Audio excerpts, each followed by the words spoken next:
Sa mga nagpe-Facebook Reels dyan, bawas-bawasan nyo naman ang kahuhubad. Kaka-release nyo kung ano-anong nasa isip ninyo. Hindi na for entertainment yung datingan eh. Parental guidance na yung kailangan, papag-adjustin nyo pa yung mga magulang sa mga batang manonood sa inyo. Okay naman kayo mag-release dyan, wala namang problema yan eh. Gumawa kayo ng mga gandang content. Hindi yung puro hubad-hubad na lang. Kaya yung mga kabataan, pinanggagaya kayo. O dito sa amin, may nag-viral na karaan, mga kabataang yun, nagpapakita ng dibdib. Naku, mga high school pa. Akala nila okay lang yun.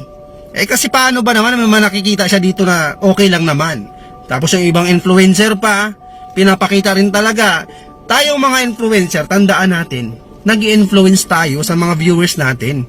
Kaya maging maingat, mapagmatsyag tayo sa mga kinikilos at content natin. Ang sa akin lang naman, kung pwede nyong bawasan. Kung hindi naman kayo mapakiusapan, di bahala kayo.